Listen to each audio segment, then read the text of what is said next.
And for Martha Karua, of course, she has declared her interest in running for president of Kenya. For her to find herself on the front pages of all the major dailies, that must be a plus, Bwana Kirwa, despite the circumstances. For any politician to find yourself on the front pages of Monday newspapers. Yeah, they say publicity of any nature is good for those who consume the news and also the people who are eliciting those headlines. But I think for her, this kind of publicity is deserving in the sense that it's something that we must condemn as a people of East Africa. Remember, Fred, in the wisdom of the late Mwalimu Julius Kambarage Nyerere, he used to demystify the borders between the different countries of East Africa.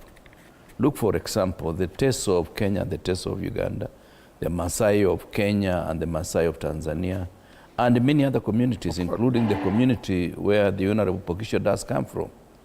So these boundaries really is just a figment of colonial arrangement, which of course we respected because we did not want to open Pandora's box. But when you look at it, we are suffering as a continent because we are limiting our own capacity to move freely and to allow goods and services to move also freely within the continent, to the extent that the inter-Africa trade is between 17 and 18%, when we could do a lot more if we were able to allow. And if you are refusing services, such as legal services, to be dispensed within East Africa by a qualified senior counsel, the Honorable Martha Karua, it is a sign that we still got that rigidity. We've not moved away from the relics of colonial system that was keeping us within these boundaries for convenience of colonial arrangement, exploitation, and destruction of our own internal economy. It is a problem, and for those of us who know something about the issue of progression in terms of integration, it is a setback, to say the least, to that process of integration of East Africa community. And of course, we have expanded all the way to DRC. But even within us, Kenya and Tanzania, two countries that really, they are like Siamese twins, we are not allowing free movement of legal services from here to Tanzania, and also interaction of the people. Yeah, many of us, of course, I can declare that my formative years, I spent 10 years in Tanzania.